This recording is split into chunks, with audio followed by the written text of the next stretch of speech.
Escape into a world where streaming feeds your curiosity. With Curiosity Stream, you get documentaries that spark wonder, ignite discovery, and make learning addictive. Face it, you're curious. That's why you tune into the show. From ancient secrets to futuristic tech, from deep space journeys to microbial mysteries, you'll find Whether you're uncovering cursed artifacts, decoding the cosmos, or exploring the science of memory, Curiosity Stream transforms your screen into the ultimate classroom, minus the pop quizzes. Stream Smarter, Think Deeper, Be Curious. Dive in at curiositystream.com infogo or click the link in the show notes for exclusive offers. Discover the bold, handcrafted flavor of Pete's signature coffee blends, reserve selections, and limited edition roast. Only available at pete's.com. Their decades of commitment to excellence, sustainability, and farmer first practices. Ensure every bag is roasted to order, so you're getting the freshest beans possible delivered straight to your door. Whether you enjoy drip, pour over, French press, espresso, cold brew, K cup pods, or espresso capsules, Pete's has the perfect roast for your brew method. On the go, grab a bottle of cold brew or espresso and fuel your day with uncompromising quality. And now the official home of Mighty Leaf Tea, bringing you exclusive blends, whole leaf tea pouches, loose leaf teas, iced teas, and teaware, all in one place. Pete's Coffee, where passion meets your pour. Click the link in the show notes for exclusive offers.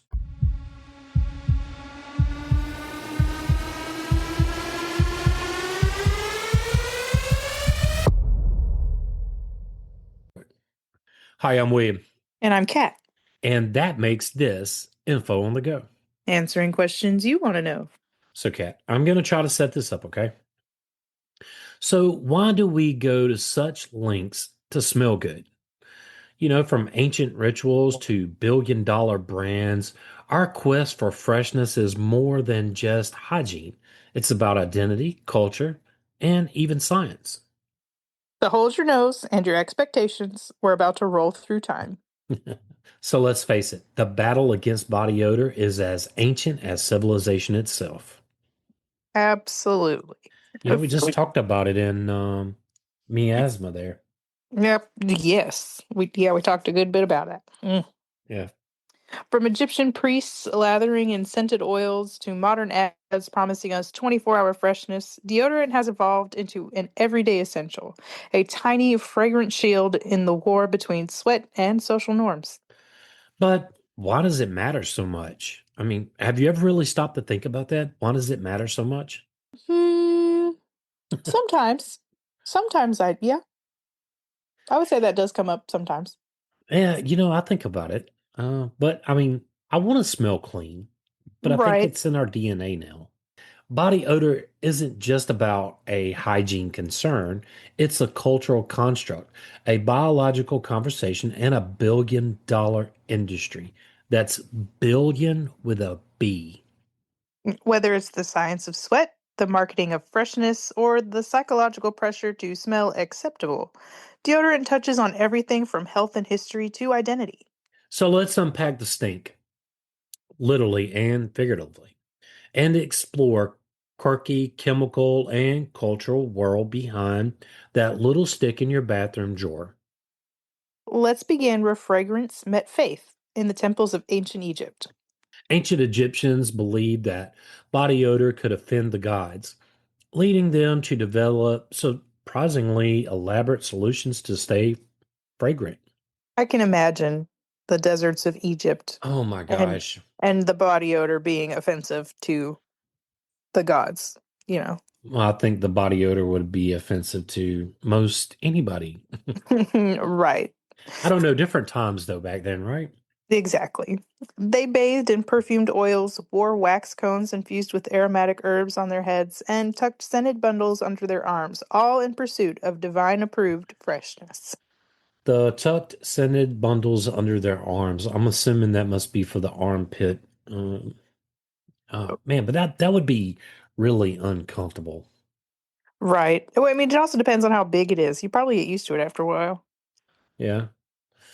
One rather curious recipe even mixed tortoise shell with ostrich egg and juniper berries, proving that creativity in combating odor goes way back. That doesn't even sound good. I don't, how would that work? I don't even know how that would work. That doesn't, I would have to see that in action. Well, imagine the tortoiseshell would really have to be ground into a powder, or otherwise it's just going to be like shards sticking you.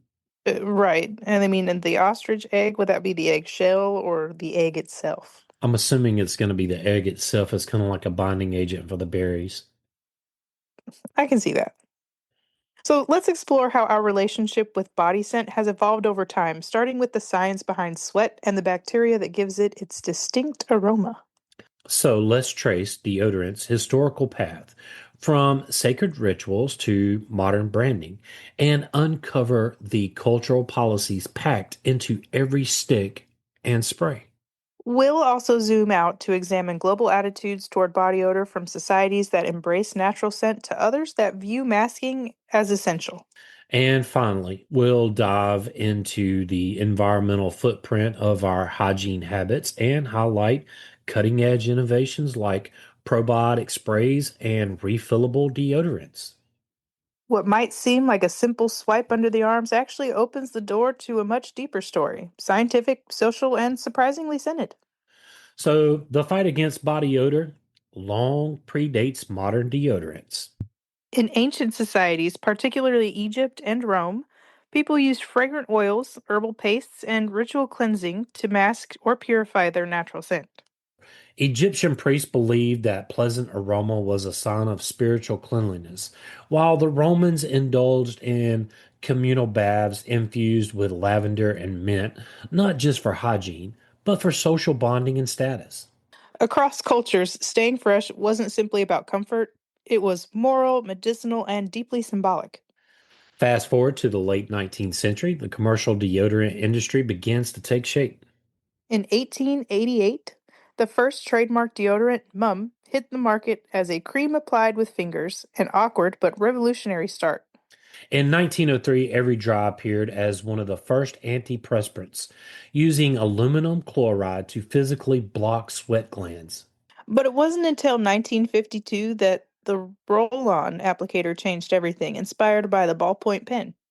Mom's reinvention turned deodorant into a daily ritual, paving the way for household names like Secret, Old Spice, and Ban. You know, Ban, all of those are still around. Except Hmm. even Mom's is still around. Right. With popularity came precision targeting. Marketing carved out gender-based narratives. Women were told they had to smell sweet and discreet, often warned that body odor could ruin their social standing. Shaming. Of That's what that course. is. Absolutely. Deodorant ads from the 1930s leaned heavily on emotional manipulation to sell freshness as a form of social survival. These vintage campaigns often portrayed women as socially isolated or romantically unsuccessful due to body odor, suggesting that failing to use deodorant was, well, a personal flaw. One 1937 ad featured a character named Mary, described as smart about most things, but a bit stupid about yourself, implying that her lack of deodorant use was the reason she remained alone. Wow, these ad campaigns, they were really doing some, I don't know, man. They were really telling women, hey, and men too, that, hey, your whole life revolves around how you smell around others and you shouldn't do this or that just to make a buck. I mean, we should dive into the psychology of advertisements. All right, let's add it to the list. I love it. So the marketing strategy hinged on two key tactics. The fear of social rejection These ads warned that body odor could sabotage friendships, romantic prospects, and even professional relationships, reinforcing the idea that deodorant was essential for acceptance. and the whispering campaigns. Oh, wow. And so the whispering campaigns, these ads, like the 1933 version that claimed there's a whispering campaign about her, created a sense of paranoia, suggesting that others were silently judging and gossiping about those who smelled. Think about that. Like they're putting this in your head that people are whispering behind your back about whether you have deodorant or not. How does that correspond into society outside of making people buy deodorant? Yeah, I Like, mean, well, Wouldn't that just kind of give the people idea to whisper about people who don't smell as good? Ah, I like where you went with that. Yeah. By medicalizing odor and tying it to shame, these ads didn't just sell a product, they sold a solution to a problem they helped invent. Men's products leaned into ruggedness and masculinity. Ads promised power, confidence, and the scent of success. Vintage deodorant ads, targeting men in the 1930s and beyond, took a very different tone from those aimed at women. While women were warned that body odor could lead to social rejection or romantic failure, men were told a fantasy of strength, virility, and professional dominance. They're trying to tell you, hey, you do this, you can throw that football 100 yards. Right. While women got the if you don't smell good, you're gonna be barren Talk about, and talked about, lonely. Yeah. and whispered about behind your back. Wow. Right. Products like Life Buoy soap and early antiperspirants were marketed as tools for success, not just in hygiene, but in life. One 1931 ad for Life Buoy, for example, showed a man losing romantic interest due to body odor, only to win the woman back after using the soap. I don't know. The message was clear that smelling clean wasn't just polite, it was powerful, right? Right. Right. I mean, it still resonates today. It does. It really does. I mean, to be fair, though, some people you can kind of tell that they don't bathe that often, depending on how bad that they smell. Yeah, but some people have Some people might have some skin issues that yeah, some people do have like compound medical it. conditions. Yeah, I would agree with that. But, for the majority, I don't know. I mean, and there's a difference between even if you don't wear deodorant, you don't necessarily like you can still smell clean if you're not wearing deodorant. You This know, is true. by the late 1930s, advertisers began targeting men more directly, suggesting that their natural manly scent could actually jeopardize their careers. Wow. How Sorry. rude. Yeah, for real. Ads warned that body odor might cost them promotions or respect in the workplace. This shift reframed deodorant as a tool for professional survival, not just personal grooming. In contrast to the dainty ideal pushed on women, men's products promise confidence, control, and the scent of success, often with bold packaging, darker colors, and slogans that emphasize dominance and appeal. That's still relevant for today. Yeah, I mean, think about like the Duke Cannon deodorants and body washes and stuff. And then you think about like the women's body washes. Hmm. Like even the packaging today still kind of resonates with some of this advertising. Right. The rugged man didn't just smell good, he smelled like victory. These message embedded deodorant deeply into its politics, defining how we think about freshness and attraction. As norms evolved, so did our attitudes. Once taboo, conversations about body odor became open and often scientific. Globalization revealed how cultural perspectives vary. In some East Asian countries, body odor is less biologically common, leading to different hygiene habits and less deodorant use. Meanwhile, Western nations leaned into the odor free ideal, tying cleanliness to virtue and desirability. What started as a concoction of crushed herbs has become a billion-dollar industry shaped by chemistry, commerce, and culture. And the question lingers, are we masking a problem or rewriting the rules of human scent? And thinking about, and this flows perfect with the miasma thing that we just recorded, right? Right. I mean, there's a lot of stuff that still comes up in this, even though miasma was a pseudoscience, smelling good really, came out of that. And I'm wondering if it's embedded in our way of thinking now. I mean, I don't know. Right. While deodorant may seem like a universal staple, its cultural footprint varies dramatically around the globe. In the United States, daily application is not just common, it's almost expected. Ads reinforce the idea that scent is synonymous with social acceptability, creating an atmosphere where body odor is viewed as a hygiene failure. In contrast, places like Japan have a vastly different relationship with sweat and scent. Many East Asians carry a genetic variation that results in less intense body odor, making deodorant less of a necessity and more of a niche product.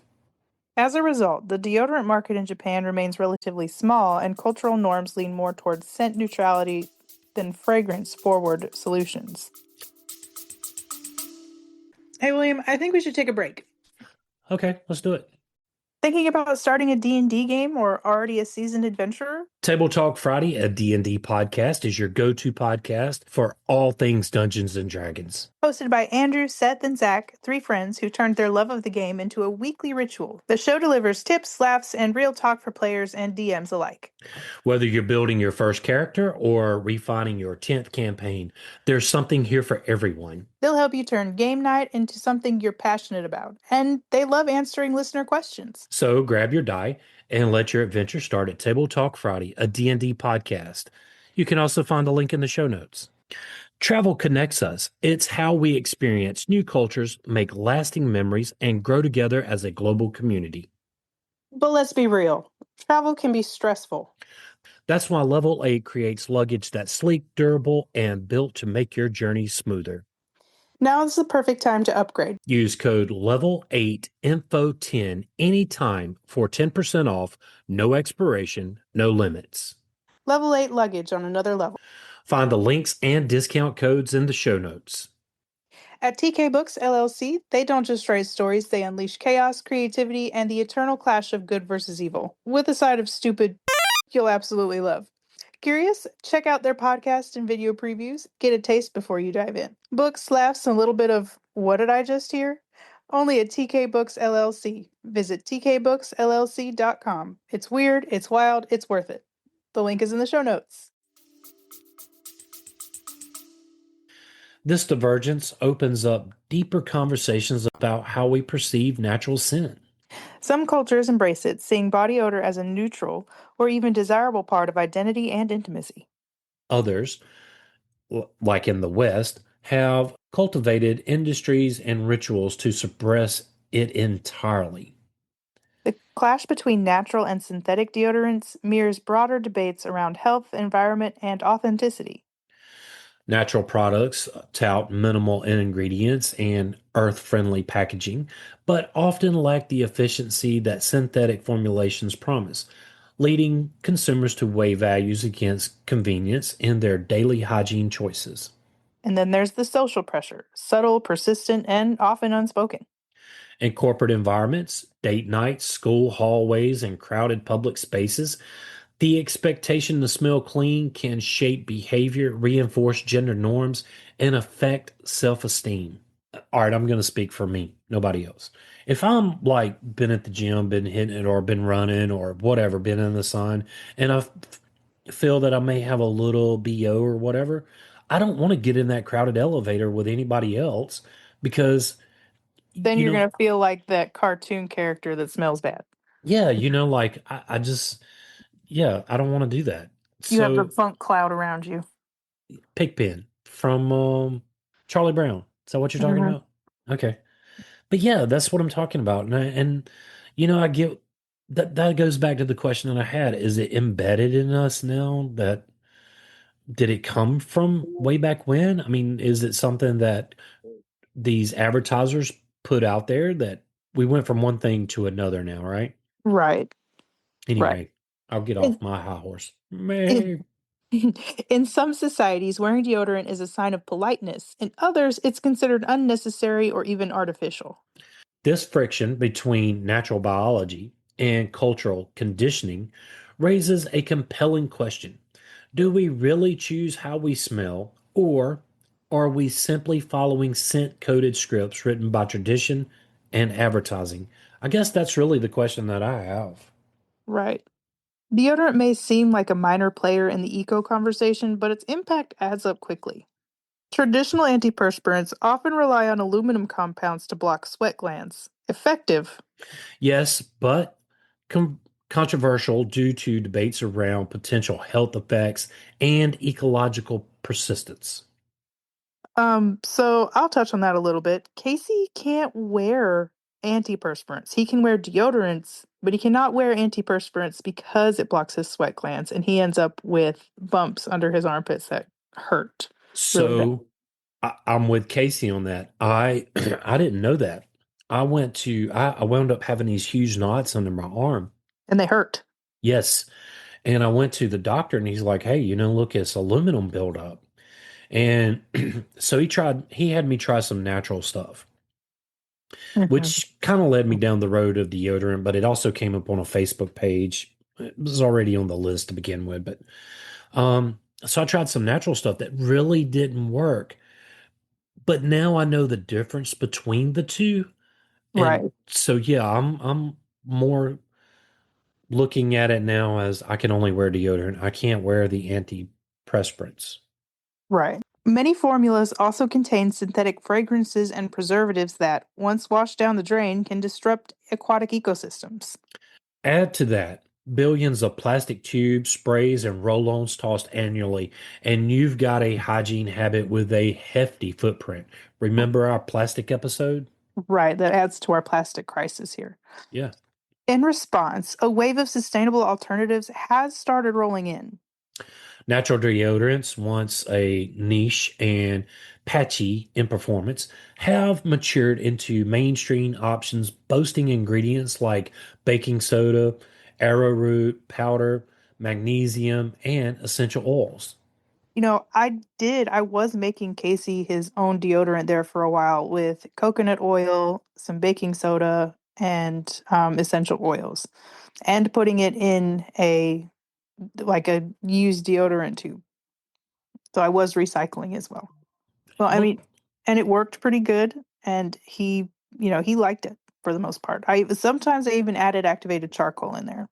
you might have to, after this, you might have to send me like how to do that. Okay, I have to get all the ingredients. It's easier for me to show you than tell you. Oh, okay. Brands are ditching single-use plastic for biodegradable packaging, cardboard tubes, and sleek refillable systems. The goal, well, is to keep you fresh without clogging landfills or harming your skin's microbiome. But innovation doesn't stop there. Enter probiotic deodorants, formulations that encourage beneficial bacteria to crowd out odor producing microbes, effectively rebalancing your underarm ecosystem. A- And that's something we really haven't touched on just yet, but most of the body odor, like from armpits specifically, is a bacteria that's making that smell. Oh, yeah, we're going to get into it here in a minute. But did you know about these probiotic deodorants? I did not, but that's really cool. Yeah, I've actually kind of started looking into these, now that I know what it is. I mean, they still allow you to sweat without the odor. Right. Crystal deodorants made from mineral salts like potassium alum offer a minimalist, fragrance-free approach that appeals to purists and skeptics alike. And for the ultra tech savvy, sweat sensors and AI enabled hygiene trackers are on the horizon. Tools that could one day personalize your freshness routine based on weather activity levels and even emotional stress. But that's still to come. I mean, it's in the trial stages, but it's out there. These trends signal a major shift from masking odor to understanding and aligning with the body's biology. The armpit, once overlooked, is now a canvas for environmental reform, tech integration, and self expression. And in this scent revolution, choosing how we deodorize becomes an act of identity as much as cleanliness. Despite its everyday presence, deodorant is surrounded by a cloud of confusion. So, we're here to clear the air with some essential truths and misconceptions. So, first, the facts. Sweat itself doesn't smell. It's the interaction between sweat and naturally occurring bacteria on our skin that produces the odor. There are two types of sweat glands: eccrine glands, which produce odorless sweat primarily for cooling, and apocrine glands, which secrete a thicker liquid that bacteria feast on, leading, well, to the odor.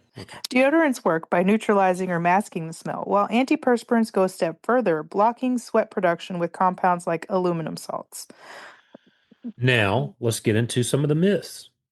Natural deodorant myths. Myth. Natural deodorants don't work. The truth about that is they work differently. Instead of blocking sweat, they neutralize odor causing bacteria using ingredients like baking soda, magnesium, or arrowroot powder. Myth. You'll smell worse than when you switch. The truth about that is There's often a short detox phase, usually 1 to 2 weeks, as your sweat glands reopen and your microbiome rebalances. It's temporary, not a failure. And I'm going to speak to that because when I switched from name brand to natural stuff, it did take about 3 weeks for me, but then Hmm. it started to kind of work a little bit. All natural deodorants are the same. The truth about that is they vary widely in ingredients, texture, scent, and skin sensitivity. One formula might irritate you while another feels perfect. And it is a trial and error phase, I can assure you. Well, everybody's different. You just have Yeah. to find stuff that works for you. All right. So the next myth is natural equals weak. The truth about that is natural ingredients like coconut oil, volcanic ash, and essential oils are antibacterial and effective without clogging pores. Myth. Natural deodorants stain clothes. The truth about that is yellow stains are usually caused by aluminum and antiperspirants, not natural deodorants. Conventional deodorant and antiperspirant myths. The myth. Aluminum causes cancer or Alzheimer's. So here's the truth about that. Major health organizations, including the FDA and American Cancer Society, have found really no conclusive evidence linking aluminum and antiperspirants to these diseases. Myth. Antiperspirants trap toxins. And here's the truth about that. Sweat isn't a major detox pathway. Your liver and kidneys handle that job. Blocking sweat glands doesn't trap toxins. Myth. Deodorants are unsafe because they contain chemicals. Here's the truth about that. While some ingredients like parabens and synthetic fragrances raise concerns, many deodorants are safe when used as directed. Ingredient transparency, though, is key. More on ingredients in a little bit. Myth. You don't need deodorant if you shower. Truth about that is sweat plus bacteria equal odor. Showering does help, but deodorant controls the odor throughout the day, especially if you're active. Myth. Antiperspirants should only be applied in the morning. Here's the truth. They're actually more effective when applied at night, when sweat production is lower, allowing better absorption. And contrary to ads that push 24-hour protection, no deodorant guarantees perfect coverage for everyone.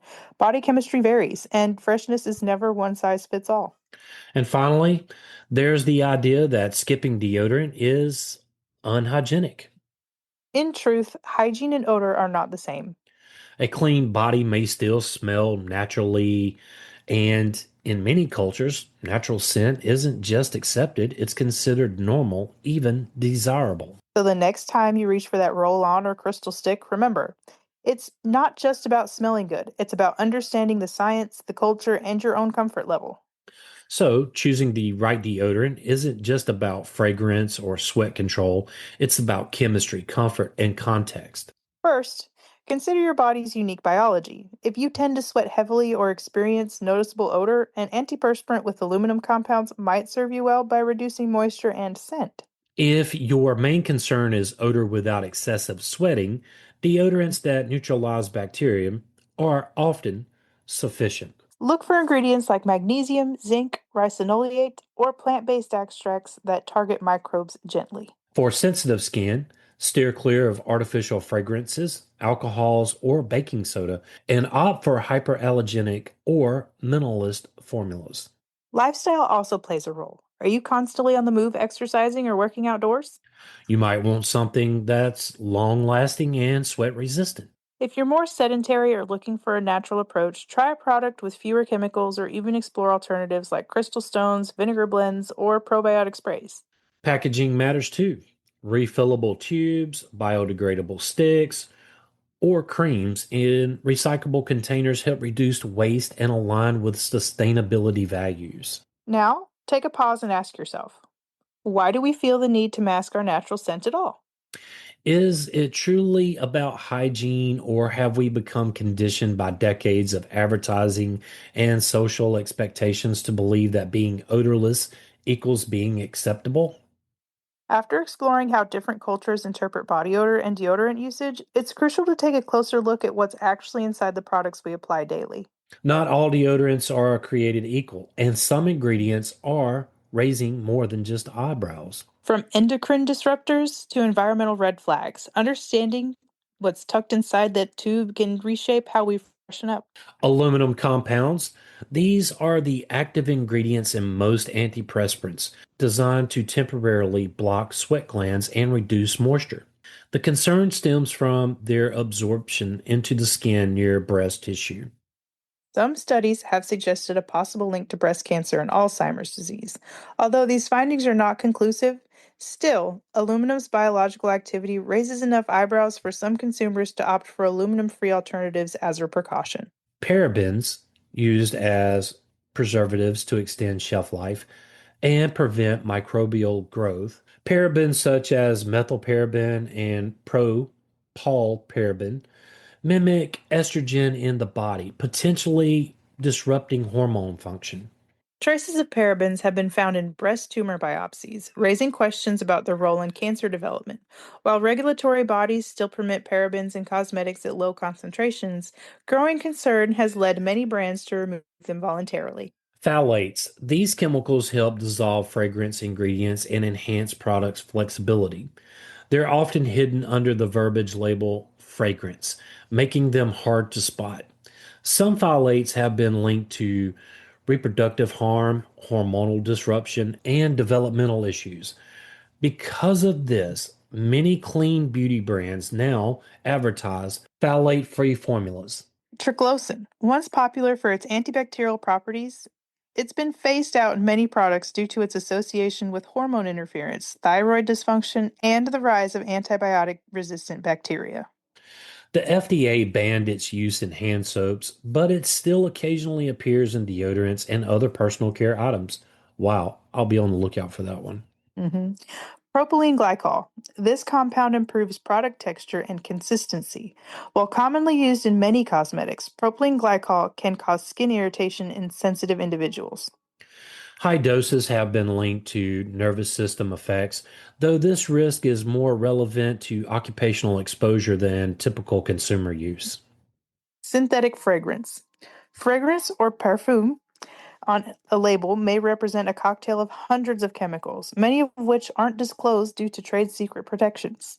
Some of these ingredients are known as allergens or endocrine disruptors. For those with sensitivities or concerns, products labeled as fragrance free or listing certain essential oils offer more transparency. Talc. Oof, that's a big one. Yeah. This mineral can absorb moisture and reduce friction, making it popular in powdery deodorants. However, talc is sometimes naturally contaminated with asbestos, a known carcinogen. While cosmetic grade talc is supposed to be asbestos free, contamination risks have led to lawsuits and increased public awareness. And that wasn't too long ago, was it?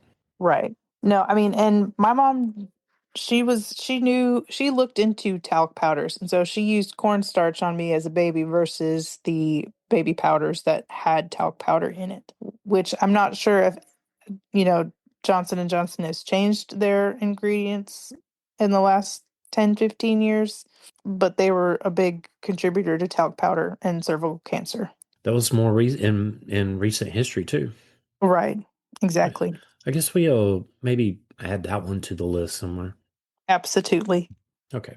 Ingredients like DMDM, hydantin, or quaternium 15 release small amounts of formaldehyde to prevent bacterial growth. Formaldehyde is recognized as being carcinogenic and a skin irritant.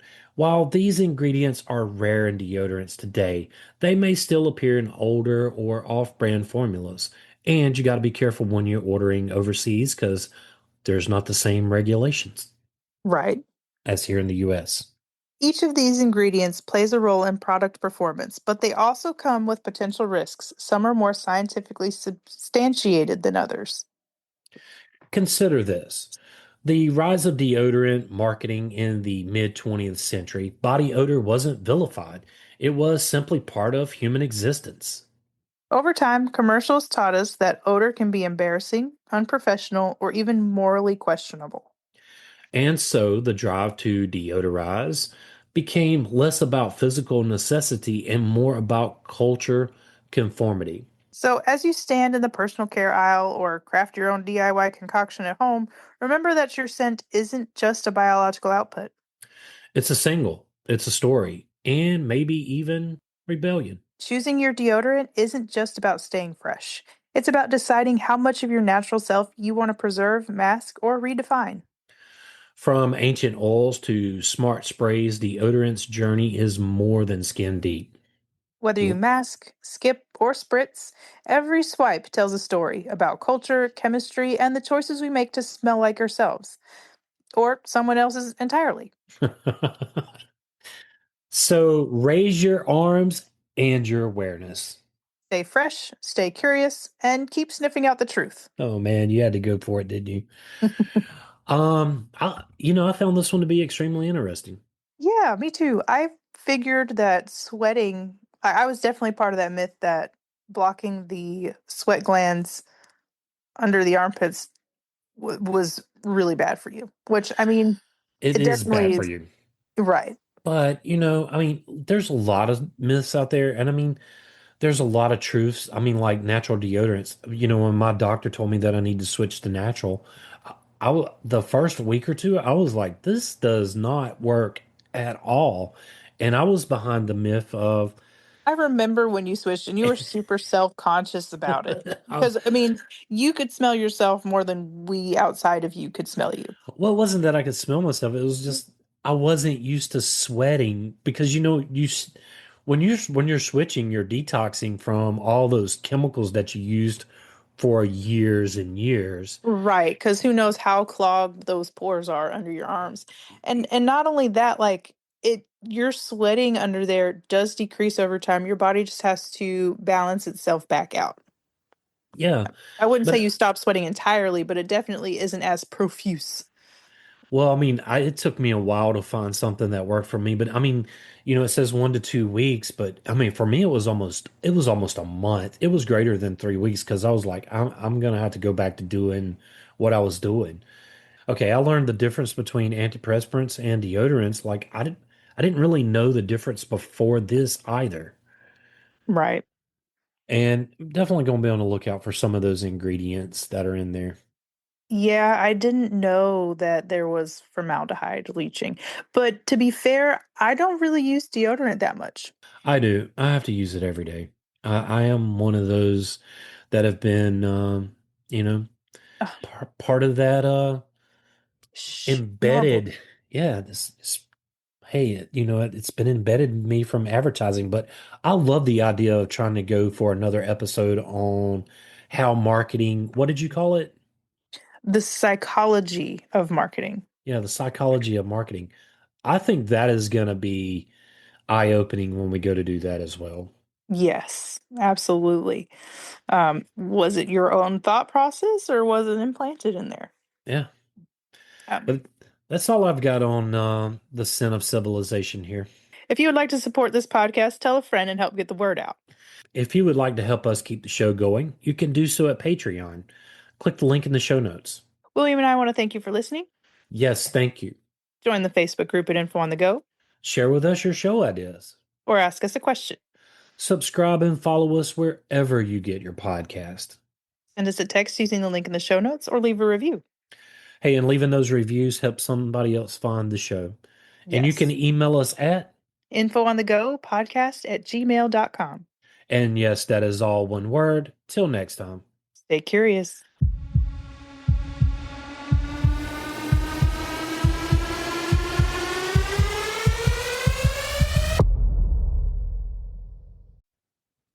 Hey everyone, I want to tell you about Georgia Boots.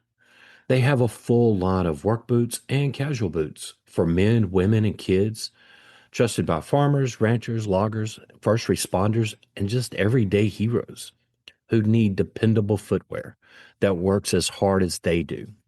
From the job site to the great outdoors, Georgia boots are built tough, worn proud, and now easier to get than ever with free shipping and returns on orders $50 or more, and with prices you won't find anywhere else.